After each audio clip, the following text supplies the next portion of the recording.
Alexander Makogonov, bonsoir. Vous êtes porte-parole de l'ambassade de Russie en France. Merci de nous rejoindre ce soir. Bonsoir également Elsa Vidal, rédactrice en chef de la rédaction en langue russe de RFI. Oui. Bonsoir Ulysse Gosset. Bonsoir. Nous avons donc les images de ce crash d'hélicoptère sur une école maternelle près de Kiev. Vous voyez les vidéos. On a aussi les premières secondes qui ont suivi le crash. Au moins 14 personnes ont été tuées, dont un enfant. Le ministre ukrainien de l'Intérieur fait aussi partie des victimes. Il y a une trentaine de blessés, dont des enfants. Le récit qui nous est fait de cette scène d'effroi glace le sang. Il est fait état d'enfants qui sont sortis en courant de l'école maternelle. Le président ukrainien a fait observer une minute de silence tout à l'heure au Forum économique de Davos. On va écouter son épouse qui s'est elle aussi exprimée. Ce jour est encore un jour difficile pour nous tous. Ce mercredi, nous avons subi de nouvelles pertes et c'est pour cela que je suis encore plus reconnaissante d'être avec vous. Merci de soutenir l'Ukraine et notre peuple et j'en suis persuadée de soutenir nos valeurs communes. C'est bien là le plus important pour moi, ce soutien. C'est ce qui doit être fait quand cette guerre si cruelle de la Russie contre notre pays, contre notre peuple et l'humanité se poursuit. Et même si c'est un forum économique, il me semble que nous comprenons tous ces valeurs fondamentales. Les services de sécurité de l'Ukraine ont ouvert une enquête et pour l'instant, aucune piste n'est exclue, y compris une action délibérée pour détruire un véhicule. La piste du sabotage n'est pas exclue. Est-ce que vous pouvez nous affirmer ce soir que les Russes n'ont pas saboté cet hélicoptère ? Vous employez ce terme sabotage peut-être à juste titre parce que selon certaines sources, il peut vraiment s'agir d'un sabotage, mais d'un sabotage qui fait plutôt suite des divergences intérieures au sein de l'équipe de Zelensky, entre les ministres de son gouvernement qui ont leurs intérêts et qui peut-être règlent leurs comptes comme ça. Ça vient d'où, ce que vous nous dites ? Mais parce que dans cet hélicoptère, il y avait un ministre de l'Intérieur de l'Ukraine, mais on ne sait jamais avec qui il est en conflit et qui voulait régler les comptes donc avec là, lui. C'est votre hypothèse, c'est une supposition. C'est une des hypothèses, oui, qui provient des sources non officielles, mais ça circule aussi comme hypothèse. Ouais. Jusqu'ici, il n'y a jamais eu de sabotage par les Russes en Ukraine. Mais il ne faut pas vraiment voir les Russes derrière chaque événement dans ce monde. L'hélicoptère est tombé près de Kiev. C'est un hélicoptère avec un ministre ukrainien à bord. En plus, c'est un hélicoptère français, donc de production, de fabrication française. Vaut mieux plutôt demander aux techniciens, aux spécialistes français si ce type d'hélicoptère peut avoir des défauts techniques. Parce que ça se sait déjà, les informations circulent aussi, c'est vraiment l'effet, disons, historique, que ce modèle d'hélicoptère a déjà eu des problèmes, notamment en 2016, le même hélicoptère est tombé en Norvège. En France, il y avait aussi un accident, je ne sais pas il y a combien de temps, mais quand même, c'est une chose donc là que tout le monde sait. Il y a une hypothèse, peut-être la défaillance de cet appareil, Ulysse Gosset ? Oui, en fait, ce soir, il y a trois hypothèses. D'abord, vous avez vu les images de la ville, c'est tout près de Kiev. Il y avait un brouillard épais. Et ça peut être l'une des causes, associée peut-être à un dysfonctionnement de l'appareil, peut-être un problème technique, on ne sait pas. Mais il y a trois hypothèses. D'abord, le mauvais temps, le brouillard, ensuite le dysfonctionnement ou l'incident technique, et enfin l'hypothèse du sabotage. Les services de renseignement ukrainiens qui sont en charge de l'enquête n'excluent aucune hypothèse, mais c'est vrai que ce soir, ce qui domine, c'est plutôt l'hypothèse d'une tragédie qui frappe à la fois le gouvernement ukrainien avec un ministre de l'Intérieur qui était quelqu'un qui était allié à Zelensky, qui n'avait aucune raison d'être, assassiné par les Ukrainiens, par des rivalités d'aucune sorte. Il avait été président de l'Assemblée nationale. Il dirigeait à peu près 10 000 hommes qui ont été envoyés sur le front et ce n'est pas son premier voyage. Donc c'était quelqu'un d'extrêmement important dans l'équipe, la jeune équipe de Zelensky dans le conflit actuel. Mais on a vu que cet hélicoptère a eu des difficultés selon les témoins, il a tournoyé et il s'est écrasé effectivement tout près d'un jardin d'enfants, ce qui explique le nombre de morts important, non seulement les militaires à l'intérieur, le ministre de l'Intérieur, son équipe, mais aussi plusieurs enfants. Donc ce soir, ce qui est important de dire, c'est que l'enquête se poursuit et que le constructeur, justement Airbus Hélicoptère, va être associé à cette enquête. À Paris, en tout cas, on ne privilégie pas non plus tout le une monde hypothèse. est très prudent à cette heure. Oui, parce que, très franchement, on voit mal cette raison de saboter cet hélicoptère. En tout cas, à l'intérieur de l'Ukraine. Ce sont des hélicoptères qui ont déjà été utilisés à de nombreuses reprises pour transporter des personnels vers le front. Et cet hélicoptère, justement, se dirigeait vers le front avec le ministre de l'Intérieur, qui avait donc pas simplement un rôle d'organisation et de commandement des forces de police, mais qui avait également des hommes sur le front. Et donc, c'était un personnage très important qui allait justement se rendre compte sur le front de la situation. Donc, l'hypothèse qui est vraiment les deux hypothèses les plus sérieuses aujourd'hui, c'est plutôt l'hypothèse du mauvais temps, encore une fois, et peut-être d'un incident technique. C'est vrai que ces hélicoptères Super Puma, comme on le dit, ont été commandés en 2018 par l'Ukraine, donc bien avant la guerre, et que effectivement, dans les conditions actuelles du conflit, eh bien, on peut envisager toutes les hypothèses, mais encore une fois, le sabotage n'est pas celle qui est privilégiée. Et on va écouter justement, vous parliez de ces témoignages, on va écouter un témoignage et la réaction ensuite d'un député ukrainien.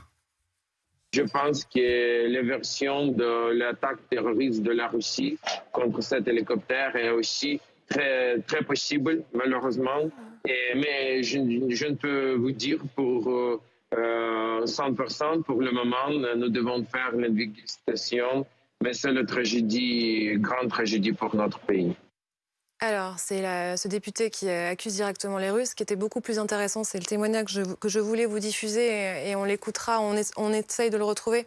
On essaiera de le diffuser dans un instant. Mais Elsa, est-ce qu'il est question dans les médias russes de ce crash d'hélicoptère aujourd'hui? Et dans ce cas-là, comment en parle-t-il? Assez peu, en fait. C'est pas traité avec beaucoup de détails. Pour l'instant, tout le monde fait preuve d'une relative économie de commentaires, puisque c'est très récent, qu'on a peu d'informations. Si effectivement il y a eu un tir, si vraiment l'hélicoptère a été touché par un projectile, on devrait retrouver des traces du projectile dessus, des traces d'explosifs. Donc j'imagine qu'il faut se donner quelques temps.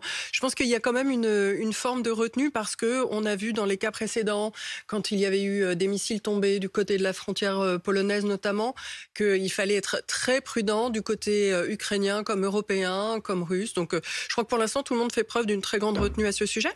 En revanche, moi, ce qui m'a frappé, il y a cette tragédie dans la tragédie de la guerre, mais moi, ce qui m'a frappé, et j'aimerais votre commentaire dessus, monsieur le porte-parole, c'est le fait que le représentant permanent de la Russie à l'ONU a reconnu que la Russie était derrière la frappe à Dnipro, mais que probablement le missile avait été détourné, selon Vassili Nebenz, avait été détourné de son objectif par la défense antiaérienne ukrainienne et donc faisait reporter la responsabilité des morts dans cet immeuble d'habitation sur l'Ukraine parce qu'elle s'est défendue. Et c'est vraiment une rhétorique qu'on entend depuis très longtemps de la part de représentants russes. Quel est, vous, votre commentaire ou votre position face à cet argument qui ressemble beaucoup à l'argument des hommes agresseurs dans les violences domestiques? Elle m'a provoqué, elle se défend, donc comme elle se défend, je suis obligée de taper.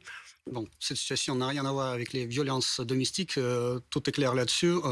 Nos militaires qui effectuent leurs frappes sur les objets tels ou tels d'infrastructures militaires ou des objets d'infrastructures civiles mais qui servent à des fins militaires, ils utilisent des missiles de très haute précision.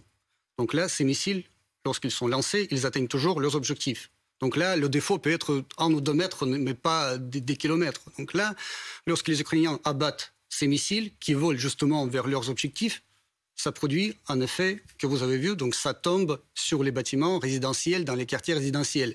Le problème le plus grave, c'est que... Et c'est votre responsabilité, c'est 45 morts à Dnipro, cet immeuble qui a été ciblé.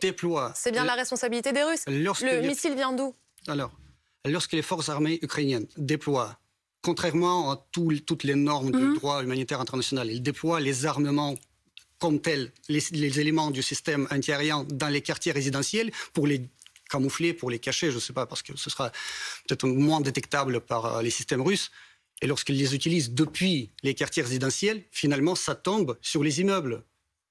Donc c'est la suite. C'est devenu presque un mode opératoire. Des décisions ukrainiennes. C'est presque un mode opératoire chez vous de cibler les civils. Non, mais pas du tout. Vous vous rappelez bien l'épisode avec le centre commercial, parce qu'il y a souvent cette séquence qui consiste à dire non, c'est pas nous, ensuite c'est nous, mais en fait c'est parce que les Ukrainiens sont intervenus. Moi j'ai vraiment un problème, et je pense que en toute logique, vous en avez certainement un, avec le fait que On ne peut pas reprocher à l'Ukraine de se défendre.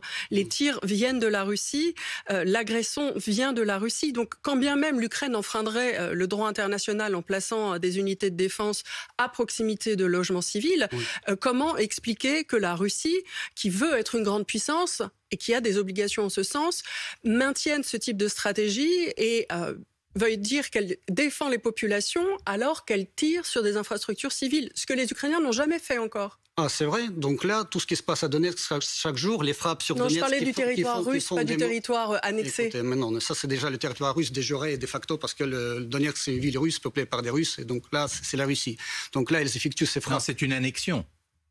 Mais écoutez, mais comment vous pouvez appeler annexion c'est le président Poutine qui a annexé ces territoires. Et qui était rattaché par la voie la plus démocratique possible. Mais non, on ne peut pas annexer des territoires en temps de guerre, c'est pas sérieux. Non, mais écoutez, si on attend d'autres temps, les meilleurs temps, mais là, il n'y aura personne sur ce territoire-là. Ils seront tous tués, tout simplement. Donc oui, là, mais on ne peut pas annexer des territoires et les intégrer à la Fédération de Russie en temps de guerre en prétendant que ça s'est fait dans de bonnes conditions. D'autres conditions, il n'y en a pas pour le moment. Donc là, il y avait des bombardements quotidiens, presque quotidiens là, sur ces territoires. C'est pour ça que les citoyens, les gens qui habitaient sur ces territoires, ils ont pris cette décision de revenir dans la famille russe parce que là, ils n'avaient pas d'autre choix. Sinon, ils seraient tous exterminés. Revenons sur le missile, c'est la question importante. Est-il normal qu'une grande puissance comme la Russie utilise un missile, c'est le Kh-22, qui est utilisé pour détruire des porte-avions. C'est-à-dire qu'on cible une ville ukrainienne avec des centaines, avec des milliers d'habitants, dizaines de milliers d'habitants, avec une arme extrêmement puissante, 1 tonne de destruction, je dirais, massive, destinée à couler un porte-avions. Est-ce que c'est normal? Est-ce que ce n'est pas un véritable crime de guerre d'utiliser ce type d'arme contre une ville, même si on est en guerre? Si vous avez bien remarqué, ces armes-là, ces missiles-là ne sont pas utilisés ni contre les villes, ni contre les immeubles, ni contre les civils. Là, il y a une preuve. Ces missiles, non, c'est pas une preuve. Ces missiles sont envoyés justement sur les objectifs et contre les objectifs, soit militaires, soit qui servent à des fins militaires, qui alimentent les chemins de fer, qui acheminent les armements sur le front, soit qui servent à autre chose, mais à des fins militaires. Donc là, lorsque le missile ukrainien abat le missile russe, et lorsque ça tombe sur l'immeuble, c'est qui en est coupable? Les Ukrainiens savent très bien que s'ils abattent le missile russe, ça va tomber justement sur le quartier d'où ce missile provient. Vous ciblez quand même beaucoup plus souvent les immeubles d'habitation que les cibles militaires. Non, mais comment? Mais si on ciblait les immeubles d'habitation, donc là, tout serait peut-être déjà rasé de la carte du monde, à toutes ces villes-là. Donc pour vous, monsieur le conseiller, pour vous, ce n'est pas un crime de guerre. Morts quand même. Non, mais oui, peut-être c'est les crimes de guerre, mais commis par les Ukrainiens, par les forces armées ukrainiennes, justement, parce que le missile russe était dirigé vers un autre endroit, tout à fait un autre endroit. Ce sont les Russes qui ont vous ne pouvez pas dire que les Ukrainiens ont tué délibérément 45 personnes, dont des enfants, etc. C'est pas possible de dire ça. C'est ces militaires-là qui ont lancé ce missile-là du système mais non, c'est quand même la Russie. S'il n'y avait pas eu de missile, il n'y aurait pas eu de mort. Il faut bien réfléchir avant d'appuyer le bouton. Vous regardez la chaîne de causalité, s'il n'y avait pas eu de missile, il n'y aurait pas eu ces 45 morts à Dnipro. On continue à passer en revue l'actualité de jour. Il y a cette déclaration de Sergueï Lavrov qui n'est pas passée inaperçue aujourd'hui, qui compare les actions des pays occidentaux à celles d'Hitler. Tout comme Napoléon a mobilisé presque toute l'Europe contre l'Empire russe, comme Hitler a mobilisé, capturé et enrôlé la majorité des pays européens et les a déployés contre l'Union soviétique, c'est la même chose aujourd'hui.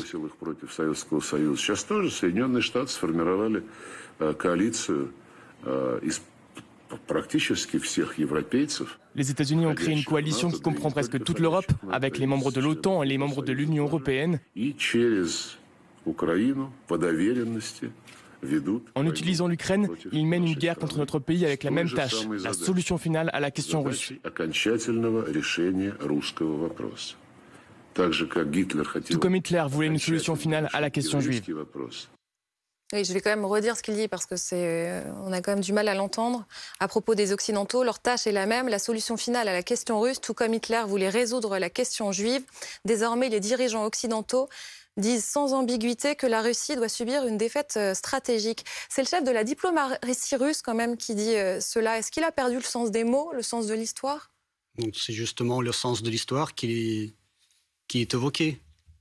Là, notre ministre compare les situations actuelles avec les précédents historiques. Comment vous pouvez comparer le soutien des Occidentaux à la Shoah, à la solution finale, 5 millions, 6 millions de Juifs exterminés? Ça n'a aucun rapport? Non.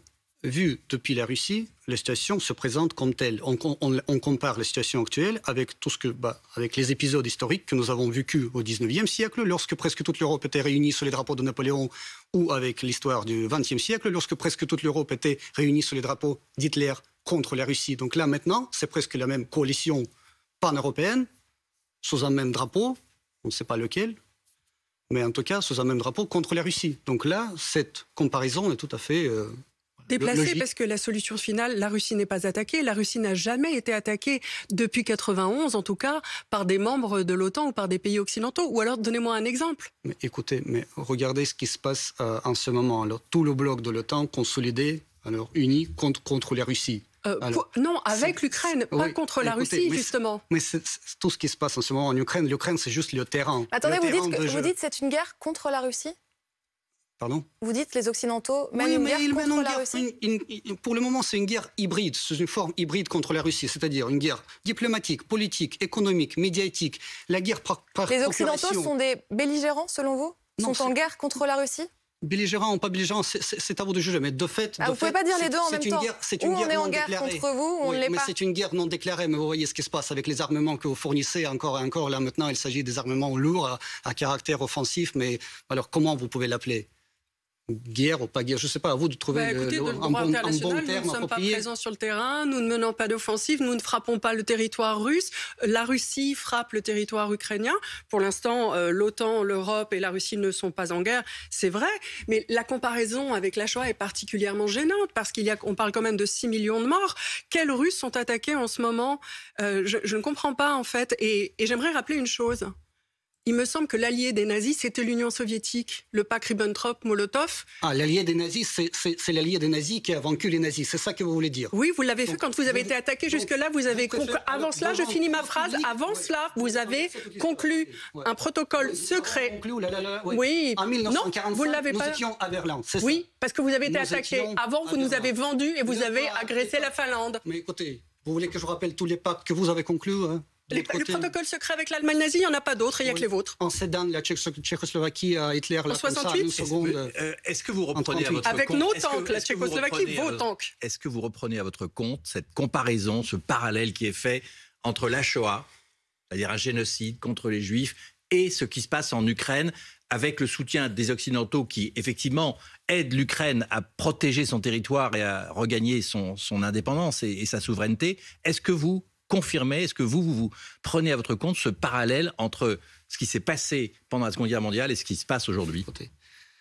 Vous vous accrochez à ce mot Shoah, à ce... Parce que c'est Sergueï Lavrov. C'est Sergueï Lavrov. Répondez-moi, s'il vous plaît. Est-ce que vous reprenez cette expression? À la solution vous finale. êtes trop nombreux à parler. Non, mais répondez-moi. Laissez-moi répondre, là, parce que allez-y. Vous ne faites que parler. Donc là, il a mentionné Shoah juste pour un petit peu alimenter ses arguments. Donc là, il a fait 3 comparaisons. L'époque de Napoléon, toute l'Europe était sous ses drapeaux. L'époque de Hitler, presque toute l'Europe était sous ses drapeaux. Là, maintenant, aussi, c'est le bloc uni des Européens, des Occidentaux, sous un même drapeau contre la Russie. Donc là, Shoah ou pas Shoah, ça, c'est vraiment un élément supplémentaire. Non, mais vu depuis la Russie... C'est terrible comme cynisme de la part de M. Lavrov. Non. Il a bien changé, M. Lavrov. C'était un diplomate prestigieux à l'ONU qui a même négocié avec les Américains des accords de paix et qui, aujourd'hui, accuse les Américains de commettre un génocide anti-russe, en fait. C'est ça qu'il dit. Il n'a pas prononcé le mot génocide. La solution finale contre la Russie. Oui, mais parce que la Russie représente pour les États-Unis vraiment l'obstacle principal dans ce monde pour affirmer son hégémonie sur le monde. Donc en tout cas, vous ne reprenez pas la formule à votre compte. Laquelle? Le parallèle entre la Shoah pendant la Seconde Guerre mondiale, Hitler et aujourd'hui. Ouais. Vous reconnaissez qu'il a dépassé les bords? J'adorais tellement ce terme Shoah. Là, je vous dis. Non, c'est Hitler. Il y a 2 comparaisons qui sont faites avec l'époque de Napoléon, avec l'époque de Hitler. Et là, tout ce qui se passe maintenant, ça nous rappelle vraiment beaucoup les épisodes pareils dans l'histoire, lorsque toute l'Europe était contre la Russie sous un même drapeau. Et tout le monde sait comment les 2 histoires et où elles ont fini. Non. La différence, c'est qu'à l'époque, c'est l'Allemagne qui était l'agresseur, monsieur le conseiller. Ouais. À l'époque, c'était l'Allemagne l'agresseur. Oui. Aujourd'hui, l'agresseur, c'est la Russie. Non, la Russie, aujourd'hui, c'est la défenseur. Défenseur de quoi? Qui a envahi l'Ukraine? Qui est intervenu pour défendre les peuples russes et russophones dans l'Ukraine et pour protéger ses propres intérêts, sa propre sécurité, vu les rythmes vraiment acharnés et absolument sans précédent de l'armement de l'Ukraine par les pays occidentaux. Là, lorsque vous avez à côté de vous un État ouvertement hostile, avec un régime russophobe, hostile, ultranationaliste... Et qu'est-ce que vous êtes venu défendre les Ukrainiens, c'est ça que vous dites? Oui, c'est ça qu'il dit. Vous voyez bien que les Ukrainiens se battent contre vous, ils sont en guerre contre vous, vous voyez leur détermination, c'est pas votre soutien qu'ils veulent, ils veulent que vous partiez. Écoutez, c'est le régime qui se bat pour sa survie. Les Ukrainiens qui se rendent par centaines parfois dans certaines zones du front, là, parce que pour eux, c'est la seule solution vraiment de sauver leur vie, vous pouvez leur demander ce qu'ils en pensent. Parce que là, vous montrez ces soi-disant héros qui se battent pour ce régime et qui, vous savez, ça c'est vraiment, c'est les cas... Qui est le Napoléon aujourd'hui? Qui est Napoléon et qui est Hitler aujourd'hui? C'est Joe Biden? C'est qui? C'est le chancelier Scholz? Qui est Hitler et qui est Napoléon aujourd'hui? Non, ça c'est deux personnages historiques, mais qui rappelle un petit peu vraiment comment ce qui peut se passer lorsque tu prends pas la Russie, disons, au sérieux, lorsque tu es vraiment trop ambitieux et lorsque tu veux mettre la Russie au genou militairement. Donc là, je vous rappelle, les deux histoires, vous savez très bien comment et où elles ont terminé. Justement, est-ce qu'il y a... éviter la même chose. Est-ce que l'on doit redouter aujourd'hui un élargissement du conflit, puisqu'on parle de l'OTAN, de l'Amérique contre la Russie? Est-ce qu'on doit rajouter un élargissement du conflit au-delà des frontières de l'Ukraine, une implication de l'OTAN dans le conflit? Mais regardons ce qui se passe en ce moment. L'OTAN est en train de décider sur la livraison massive des chars. Oui. Donc là, c'est encore une étape qui sera peut-être bientôt franchie. Encore une ligne rouge. Et ce serait quoi cette étape? Est-ce que c'est vraiment une ligne rouge? Non, mais il y a déjà... Mais toutes les lignes rouges sont déjà franchies. C'est encore une ligne rouge supplémentaire qui sera peut-être franchie. Alors, mais avec quelle réponse? Parce que quand on dit ligne rouge, en général, il y a une riposte en face. Reste à savoir quelles sont les limites de cette folie. Alors, la prochaine étape, ce sera quoi? Les avions de chasse? Les soldats? Les technologies nucléaires, plutôt? Quoi? Mais vous voyez qu'on est vraiment... On est au seuil de la Troisième Guerre mondiale. Vous voyez ce que vous faites? Cette spirale de tension, et cette spirale, ça nous continue de... Vous savez que la Russie a un moyen très simple pour que tout s'arrête, c'est d'arrêter la guerre, en fait. Oui, exactement. Oui. C'est ce qu'on propose. Mais personne ne nous écoute. Le président Zelensky, au niveau législatif, il a interdit toute négociation avec la Russie tant que Poutine est au pouvoir. En Europe, personne ne parle plus de la paix. Tout le monde ne parle que de la guerre. De mettre la Russie au genou, de vaincre la Russie sur le champ de bataille, voilà, toutes les formules possibles et impossibles, d'aider l'Ukraine jusqu'au bout. Vous venez de dire on est au seuil de la Troisième Guerre mondiale. Mais avec les tendances qui se profilent, vous n'avez pas peur? Si vous vous souvenez, la Première Guerre mondiale a commencé par un seul coup de pistolet. Oui. Et là, après, cette spirale de tension et après la spirale de violence, personne ne les a contrôlées. Donc là, en juin 1914, ce coup de pistolet. En août, toute l'Europe était déjà en guerre. Oui, mais là, plus d'un an est passé. Vous n'avez pas peur vraiment de répéter cette expérience? Non, je n'ai pas peur parce que je pense que les diplomates s'activent, les populations... Quels diplomates? Pardon? Quels diplomates s'activent? Tous nos diplomates, les vôtres, les nôtres, tous les diplomates s'activent? Oui, tout le monde s'active. Notre président est même très désireux de maintenir un dialogue avec le vôtre. Oui. Je pense que donc... C'est pour ça qu'il a pris la décision de fournir les chars. Non, il ne l'a pas prise, non. Ça fait plus d'un an que cette guerre que vous dites qui est à nos portes n'est pas arrivée, puisqu'on va bientôt avoir un an derrière nous de guerre. Donc je pense que jusque-là, nous avons évité ce risque. En revanche, en 22 ans de règne, il y a eu 5 guerres menées par la Russie. À chaque fois que l'Europe a cru pouvoir calmer les appétits, non pas de la Russie, mais du régime de Vladimir Poutine, qui a beaucoup évolué d'ailleurs, à chaque fois que nous avons cru pouvoir calmer les appétits territoriaux en faisant des concessions, ça n'a pas marché. Je pense qu'il est important quand même si du côté russe et du côté européen, nous ne lisons pas l'histoire de la même manière, que vous aussi vous entendiez que la surenchère du côté des termes historiques qui nous paraissent choquants ne peut pas mener à ce que nous entendions vos arguments. Si vous voulez que nous entendions les arguments de sécurité de la Russie, il va falloir nous donner des garanties. Vous avez violé une règle intangible du droit international contre la paix, vous avez commis un crime d'agression, aucun pays de l'OTAN ne vous a attaqué, l'Ukraine ne vous a pas attaqué, l'Ukraine n'était pas sur le point de rentrer dans l'OTAN, l'OTAN était en mort cérébrale. Maintenant, l'Europe voudra des garanties de sécurité de la part de la Russie doit l'entendre si elle veut revenir dans le concert des nations. Arrêtez de nous provoquer par des déclarations de vos ministres des Affaires étrangères qui font fi de l'histoire, vous montrez un cynisme vis-à-vis de l'histoire et en même temps vous nous demandez de reconnaître votre contribution historique. Alors qu'est-ce qu'on fait avec l'histoire? On ne peut pas parler de solution finale russe. Il n'y a pas eu 6 millions de Russes, il n'y a pas en ce moment 6 millions de Russes en train d'être exterminés dans des chambres à gaz par des Européens. Tout un florilège, toutes les guirlandes de vos jolis mots, etc. C'est vraiment trop de paroles, trop d'émotions. Trop d'émotions. Depuis 2014 jusqu'en 2022, oui. le régime de Kiev bombardait régulièrement son propre peuple. Oui, il y avait la guerre, oui, au Donbass. À l'est de l'Ukraine. C'était pas la Russie, c'était l'Ukraine. Faisant 14 000 morts. C'est un chiffre officiel. Oui, énoncé par les Nations Unies, par les ONG, par tous les côtés, même par les médias français aussi. Deux côtés, ukrainiens et russes. 14 000 morts. Mais en tout cas, c'était dans l'Ukraine, je répète. Oui. Il y avait des accords de Minsk qui étaient signés. Bien sûr. Oui. Voilà. Qui prévoyait le dialogue direct entre Kiev et les républiques de Donbass et la réintégration de ces deux républiques dans l'Ukraine. Oui, personne n'était d'accord sur les modalités. Alors, tout le monde était d'accord sur les modalités, personne ne voulait les mettre en œuvre. Et personne ne voulait inciter le régime de Kiev de les mettre en œuvre. Finalement, à un moment donné, après 8 ans de cette humiliation de ces populations dans ces deux républiques, après 8 ans de mort, cette tragédie vraiment humaine de cette guerre civile, la Russie est intervenue pour mettre fin à cette guerre civile. Oui. Alors vous avez vu comme vous avez mis fin à cette guerre. Mettre fin à cette guerre. C'est la thèse russe. Aujourd'hui, très concrètement, la France a livré non pas des chars Leclerc, mais des véhicules blindés légers, des AMX-10. Est-ce que si le président Macron décidait de livrer des chars Leclerc, et pour l'instant c'est hypothétique, ce n'est pas décidé, est-ce que la Russie réagirait? Est-ce que c'est une ligne rouge? Est-ce que ça ferait passer la France dans le camp des belligérants? Écoutez, mais des pays ennemis? Je ne peux rien vous dire pour le moment, c'est une hypothèse. On peut imaginer que la livraison des chars Leclerc sera peut-être coordonnée avec d'autres pays européens et ce sera une grande livraison de tous les modèles des chars modernes, etc. Mais moi, je me souviens que pendant la Seconde Guerre mondiale, sur le sol français, ici en France, chez vous, il y avait 35 000 Russes et Soviétiques qui se battaient pour la France, côte à côte avec les résistants français. 7 000 ont trouvé la mort au combat, 7 000 Russes. Si vous ne me croyez pas, je vous invite à visiter les cimetières militaires. Ils sont nombreux sur le sol français. On sait que c'est vrai. Donc est-ce qu'il y a un risque de guerre entre la Russie et l'Europe? Vous avez mentionné Leclerc. Alors, le général Leclerc, le compagnon de la Libération, le compagnon de Charles de Gaulle, il doit tourner dans sa tombe. Il doit tourner dans sa tombe lorsque son nom est mentionné dans ce contexte. Les chars Leclerc envoyés en Ukraine pour tuer les Russes.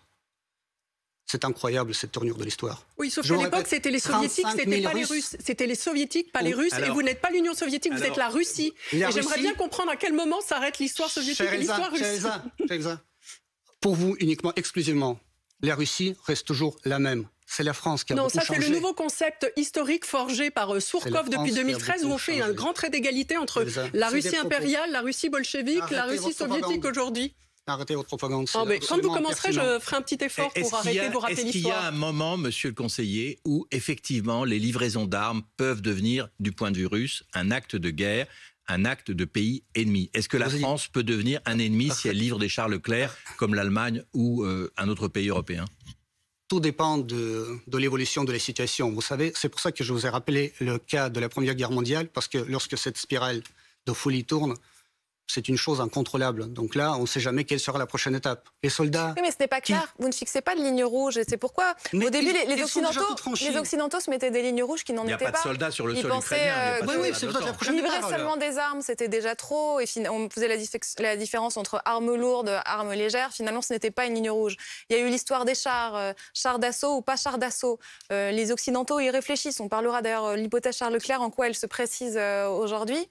Les Occidentaux y réfléchissent et pendant ce temps, est-ce que vous vous dites que la ligne rouge, vous la fixez à un endroit ou ça reste encore très flou? Allez-vous la fixer à un moment? Mais je vous dis comment on peut la fixer si vraiment toutes les lignes rouges possibles et impossibles sont déjà franchies. Donc reste à savoir quelles sont vraiment les limites de tout ce qui se passe en ce moment. Et en même temps, vous dites on est au seuil de la Troisième Guerre mondiale. C'est contradictoire. Mais là, avec les tendances qui s'annoncent, mais vous voyez là, mais où ça va? Vers la paix? Pas du tout. Mais si ça ne va pas vers la paix, ça va vers l'escalade. Et l'escalade, c'est quoi? Alors, où sont les limites de l'escalade? Vaincre la Russie sur le champ de bataille, c'est une mission impossible. Toute l'histoire le montre. Mais alors, si c'est impossible, comment vous voulez que ce conflit se termine? Qu'appelez-vous l'escalade? L'escalade chez les Occidentaux, ce serait quoi?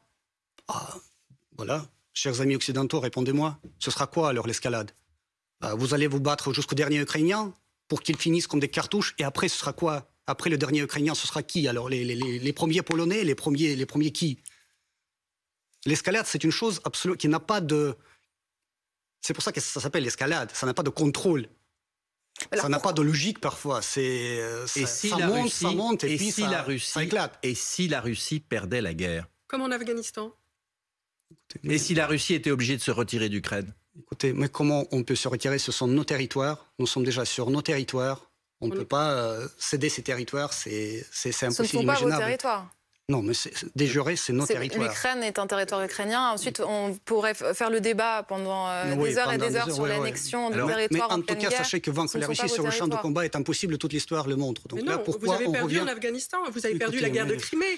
Et puis, en 1994, vous vous êtes engagé à préserver les frontières de l'Ukraine contre le fait qu'elle vous rendait l'arsenal atomique. Alors, pourquoi revenez-vous sur vos engagements signés en 1994 dans le mémorandum? Exactement. Dans le cadre des accords de Minsk, on voulait préserver l'intégrité territoriale de l'Ukraine. On voulait que les territoires du Donbass soient réintégrés dans l'Ukraine.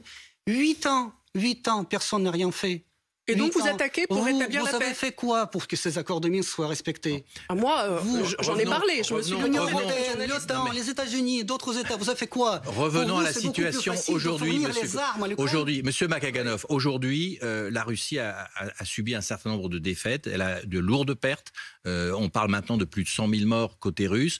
Et on assiste à une réorganisation de l'armée russe. On voit qu'il y a un nouveau commandant, un nouvel état-major de l'opération spéciale. Le ministre de la Défense a annoncé le renforcement considérable de l'armée russe pour passer à 1,5 million d'hommes.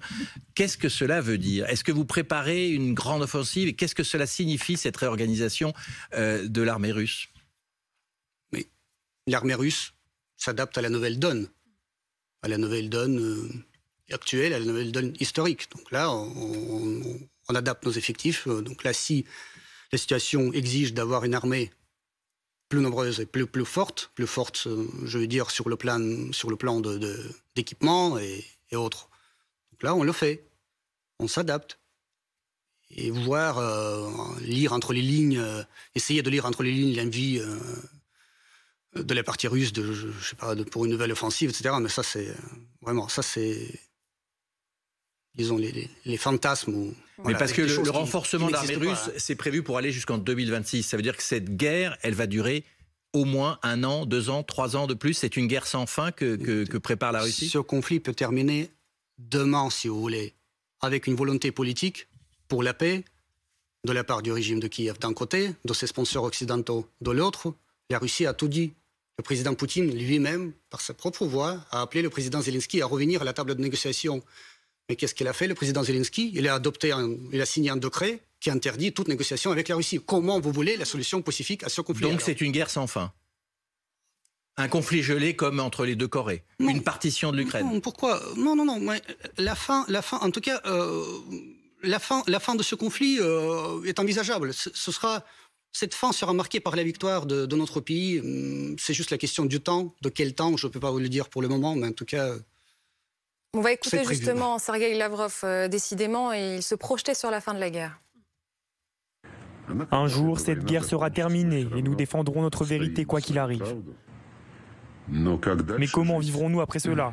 Je ne le sais pas encore. Tout dépendra des conclusions que l'Europe tirera. Un jour, la guerre sera finie, mais comment vivrons-nous après cela? Vous vous dites la même chose?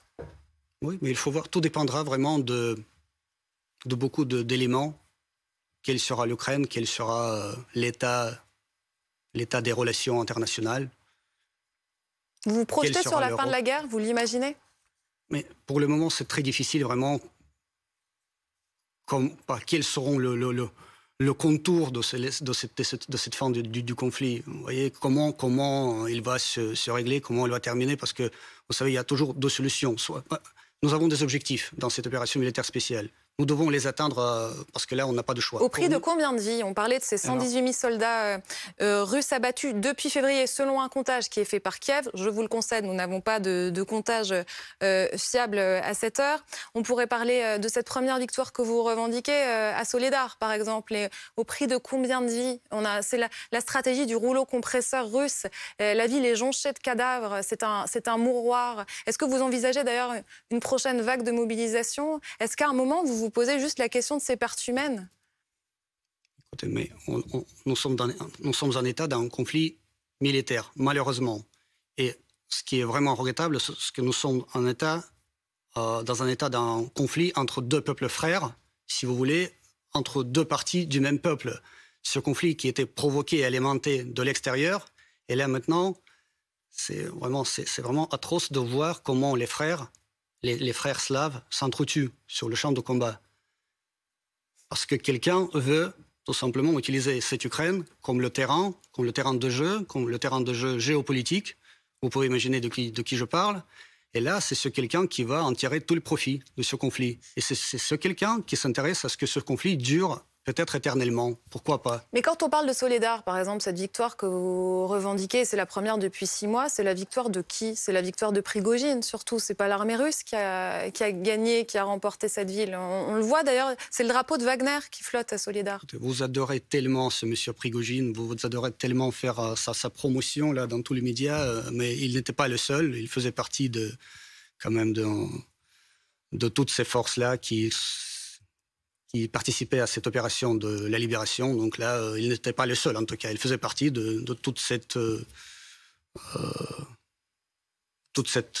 force consolidée, si vous voulez. Ça vous énerve quand on parle de lui? Hein? Ça vous énerve qu'on parle de lui? Non, on peut parler de lui, mais on parle d'un personnage privé. Alors là, je ne sais pas pourquoi vous l'aimez tellement. Hein. Vous parlez moins de vos propres politiques là en France. On commente juste des images et on voit en effet que Wagner a remporté cette victoire. Il en profite au maximum, lui. Hein. Il est connu mondialement grâce aux médias occidentaux. Et vous craignez quoi alors? Quoi? Pourquoi ça vous énerve qu'il ait cette renommée? Mais je ne sais pas, je vous dis, ce qui est étonnant, vraiment, ce qui est en vue de la Russie aussi, depuis la Russie, vous parlez beaucoup plus de lui que de vos propres problèmes, de vos propres politiques. C'est toujours M. Prigojine. Pourquoi on parle pourquoi il est tellement important pour vous? Je vais vous dire pourquoi on en parle. Parce qu'en Russie, officiellement, les milices sont interdites. Aujourd'hui, vous avez la milice Wagner, qui a été reconnue par son fondateur, M. Prigojine, qui dit « je fais la guerre, je recrute les prisonniers », il met des criminels, des assassins, des serial killers sur le front. C'est pour ça qu'on en parle. Aujourd'hui, officiellement, c'est illégal. Et pourtant, il participe au combat. Je ne sais pas, vous vous inquiétez tellement ce qui était légal ou illégal. Non, mais c'est la loi, c'est la loi. Mais alors, c'est la loi. Mais alors, c'est la loi russe surtout. C'est la loi russe. Vous connaissez très bien les lois russes. Mais oui, alors, je connais bien la loi russe. Ouais. Est-ce que c'est légal, chère Elsa, lorsque l'ambassade de l'Ukraine en France recrute des mercenaires? Non, mais on vous parle de la Russie, là, aujourd'hui. À travers ces réseaux sociaux. Non, mais vous ne pouvez pas justifier. Est-ce que c'est légal? On vous interroge sur les actes du gouvernement que vous représentez. Non. Mais et nous vous demandons de vous justifier sur vos choix. En France. Pas sur les choix de l'Ukraine. On n'a pas de personne à qui s'adresser là, donc on ne va pas commenter. Oui. En revanche, vous êtes le porte-parole de l'ambassade qui représente l'État russe. Exactement, voilà. L'État russe, mais pas M. Prigojine. Je ne peux pas vous commenter alors ses pensées, ses émotions. Non, mais c'est pas du tout ce qu'on vous demande. Ce que moi je me demande, c'est quand même qui combat avec d'anciens détenus, d'anciens criminels, des tueurs et qui se livrent à des massacres absolument incroyables. Ça vous gêne pas, vous, en tant que représentant de la grande Russie impériale? Mais ça vous gêne pas l'Ukraine, votre chère Ukraine qui combat avec des milliers de mercenaires? Y compris des mercenaires français. On parle de la Russie. C'est la Russie toujours qui vous gêne. L'Ukraine ne vous gêne jamais. L'Ukraine, c'est quelque chose de parfait qui vous gêne jamais. Même avec des milliers de mercenaires, y compris qui proviennent de la France. La milice Wagner, c'est 40 000 hommes. Ce sont des tanks, ce sont des hélicoptères, ce sont des avions. C'est un siège qui a pignon sur rue. Oui. Or, c'est illégal. C'est une contradiction quand même assez étonnante. Est-ce qu'il n'y a pas un risque que ces milices prennent trop de poids dans la guerre? Un risque pour la Russie, pour l'ordre légal russe, en fait. Écoutez, mais ça fait plaisir de voir les journalistes français s'inquiéter pour ce qui est légal ou illégal en Russie. Et je vous sens gêné. Mais moi, je vous invite plutôt à s'intéresser à tout ce qui est légal ou illégal en France. Donc là, je vous dis que les mercenaires français sont recrutés à travers la mission diplomatique ukrainienne en France. Et là, ça ne vous gêne pas du tout. Alors, c'est pas contre la loi pour moi, vous. J'ai une question à vous poser, tout à fait différente, qui est, vous avez parlé à plusieurs reprises des objectifs et du fait qu'il n'y avait pas de volonté de négocier avec la Russie. Est-ce que vous pouvez nous présenter, de manière synthétique, quels sont les objectifs que la Russie poursuit dans cette opération spéciale que moi j'appelle une guerre, donc, et qui permettrait de mettre fin à cette guerre? Quels sont les objectifs de l'État russe? Écoutez, moi, je vous les présenter, disons, d'une manière générale. Alors, il y a deux choses. Tout d'abord, donc, là, on doit éliminer toutes les menaces qui proviennent du territoire ukrainien, c'est-à-dire les menaces sur le plan militairement parlant, parce que l'Ukraine est devenue ces dernières années vraiment un État gavé d'armes. Donc là, pour nous, ça représente vraiment une menace, surtout avec les ambitions de Kiev de reconquérir les territoires, d'avoir la bombe atomique, etc. Et deuxième chose, on doit assurer le respect des droits des peuples russes et russophones qui habitent en Ukraine. C'est tout. 2 choses. Éliminer, ça veut dire éliminer le régime lui-même. C'est pas éliminer le régime. Non. Le Je veux président dire, Zelensky. si on peut atteindre ces objectifs par la voie diplomatique, Et sinon, aucun problème. Mais sinon, ce sera atteint par la voie militaire. Y compris par l'élimination physique des dirigeants de Kiev. Non, mais pas du tout. Mais là, vous voyez, ils sont très bien vivants. Là, ils voyagent, ils se présentent partout chaque jour sur les écrans, etc. Donc là, c'est pas l'objectif. L'objectif, je vous ai dit, 2 choses. Éliminer les menaces militaires et protéger les Russes et les russophones en Ukraine. Voilà. Merci. On va s'arrêter là. Merci Alexandre Kogonov d'avoir été notre invité ce soir. Merci Elsa. Merci Ulysse Gosset.